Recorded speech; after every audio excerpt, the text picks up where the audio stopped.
Bom, então vamos lá?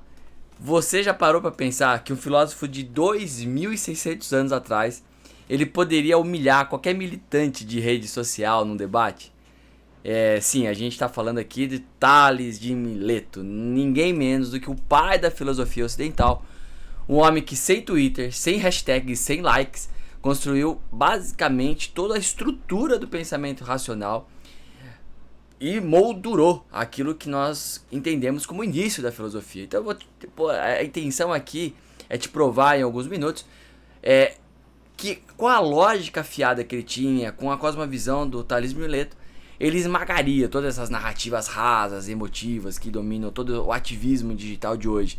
Então fica comigo porque vai doer em quem só sabe gritar com slogan, tá bem?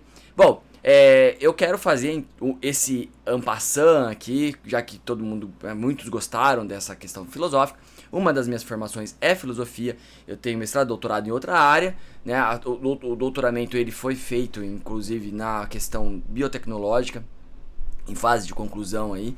E espero que eu possa interagir trazendo também do universo do empreendedorismo, todas as experiências. Se você for ali na descrição do YouTube, você vai ver todas as minhas formações em alguns detalhes, tá bem? Então, a ideia aqui é que você possa entender quem foi Tales de Mileto e por que ele, como uma questão contrafactual, poderia contribuir para a racionalidade, para entender o mundo de hoje, tá bem?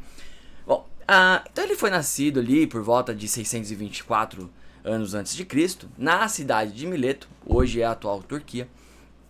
Era filósofo, era matemático, era astrônomo, como a maior parte daqueles pensadores da sua época, até a baixa Idade Média. Então, ele é considerado o primeiro pensador a buscar explicações racionais para o universo, abandonando um pouco aquelas questões estritamente mitológicas, embora não totalmente, nem o pré-socrático, muito menos Sócrates e seus posteriores. Isso é um mito de que se abandonou o mito, tá bem? E também é um mito que só tinha filosofia na Grécia, já tinha filosofia no Egito Antigo, mas empacotou-se melhor ali a partir de Tales de Mileto. Isso é uma coisa importante de se dizer.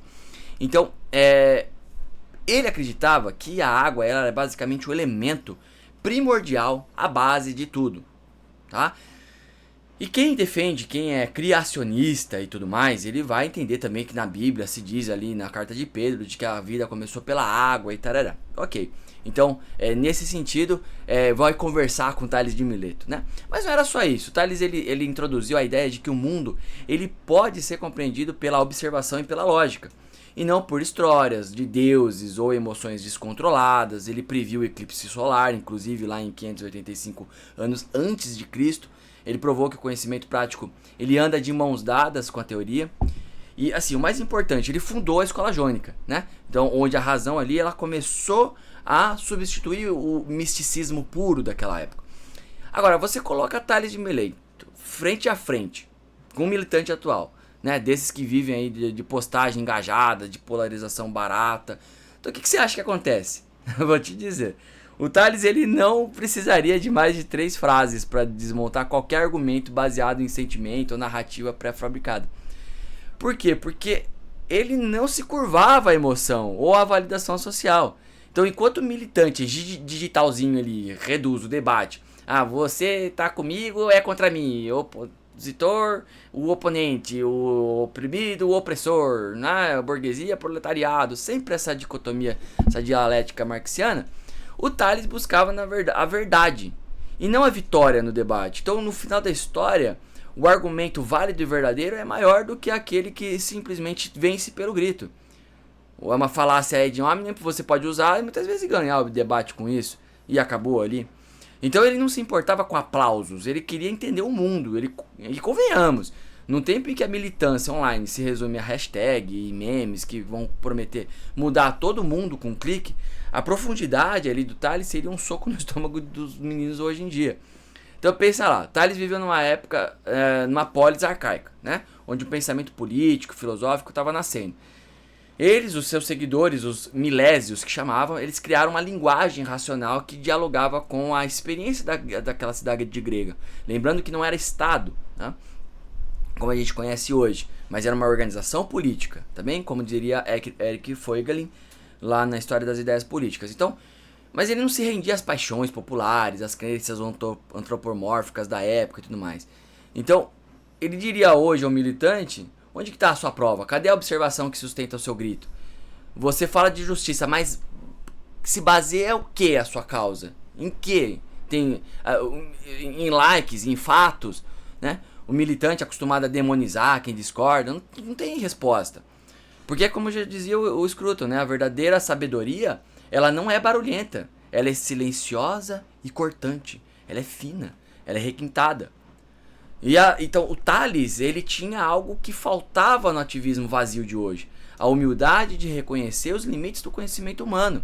Por isso que o conservadorismo vai pregar que não existe o Messias, uma oposição à mitologia no poder, o ceticismo político. Então ele não prometia utopias, ele não vendia ilusões de um mundo perfeito, ele sabia que a busca da verdade é um trabalho árduo, não é um post viral. Assim como Popper dizia, Karl Popper, né, por verossimilhança, você vai se aproximando da verdade.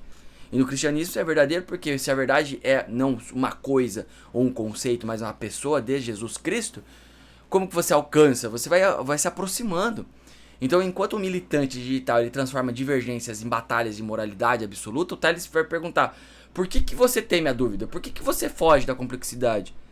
Né? Então, a pergunta que é um espelho que o ativismo raso não consegue encarar. Né? Então, assim, ele aplicaria tudo isso às questões práticas do dia a dia. Isso é importantíssimo. Então, existe uma estratégia de causa e consequência que Tales ele aplicaria com a frieza de um estrategista. Então ele alertaria assim: se a gente abandonar a busca pela verdade objetiva, se a gente trocar a lógica por sentimento, a consequência vai ser o quê? A dissolução da própria civilização. Sem um princípio ordenador, a gente vai cair fatalmente numa barbárie, num subjetivismo, onde cada um é seu cosmo, como diria lá o Kant. Cada um é rei da sua própria ilusão. Essa visão de longo prazo, essa capacidade de enxergar os efeitos das nossas escolhas é algo que falta para o militante obcecado pelo imediato, pelo viral, pelo aplauso momentâneo, pela dopamina barata. Basicamente é o que se busca hoje. E aqui entra o toque conservador nos detalhes. O Tales, como a gente, ele entendia que antes que você critique, ele não era conservador, não sei o que, anacronismo. Fique com a tua opinião. A gente está trazendo o Tales para contrafactual do IC, tá bem? Se você entende que é contrafactual, você vai entender o que eu estou falando. Então, Tales, como a gente, ele vai entender que a ordem, né, entendendo que você também já está aqui já há um tempo e é o conservador, ou tem algumas ideias parecidas com o conservadorismo, né, que se alinham ao conservadorismo. A ordem, basicamente, ela não é um acidente, ela é construída com muito esforço, com muita energia gasta. Para você ir contra a entropia, para você ir contra a segunda lei da termodinâmica, você tem que colocar energia, trabalho. Energia igual força e energia igual trabalho na física. Então não adianta você deixar. Não, agora deixa. Deixa, veja, vai para a desorganização para ver onde vai. E não é aquela ordem da ordem progresso do positivismo. Tá bem? É uma ordem que vem de baixo para cima, com respeito ao que veio antes, com o legado dos mortos, com a humildade de reconhecer que nem tudo pode ser reinventado do zero. Então, como vai dizer o Edmund Burke, né, o pai do conservadorismo moderno hoje, a sociedade ela é um contrato, ela é uma aliança entre os vivos, os mortos e os que ainda não nasceram. O Tales, com essa busca por um princípio unificador, como a água que sustenta todas as coisas, ele seria um aliado natural dessa visão. E não se curvaria ao relativismo que a militância de hoje abraça, porque sabia que sem um alicerce comum, sem um cosmos, não existe futuro. Então, o que a gente aprende com esse embate aqui imaginário contrafactual? Que Tales de Mileto ele não somente venceria um debate contra qualquer militante, mas daria uma lição urgente da razão, a tradição, a busca pela verdade são armas que, pelo bom, pelo belo, pelo verdadeiro, são armas que não envelhecem. Nossa era está afogada em narrativas, emoções baratas, ela precisa redescobrir essa força toda. Então, como conservador, a gente tem isso, né? O nosso dever não é somente lamentar essa decadência, né? Mas é lutar por uma restauração intelectual, por um retorno à ordem e os primeiros princípios, tá bem? Então, por isso que assim, a gente é uma comunidade que a gente está fazendo aqui, uma clareza de pensamento, é uma necessidade de colocar o debate lógico, esse logístico, vamos começar pelo básico, na mesa de novo. Então, por isso que eu tô deixando aqui também um linkzinho, fique à vontade, quer comprar, compra, se não quer comprar, fica tranquilo. É só para quem quer se aprofundar também, de um e-bookzinho que eu fiz, caso você queira conhecer um pouco melhor essa natureza, é um compêndio, né, de vários nomes aí do conservadorismo, tá bem?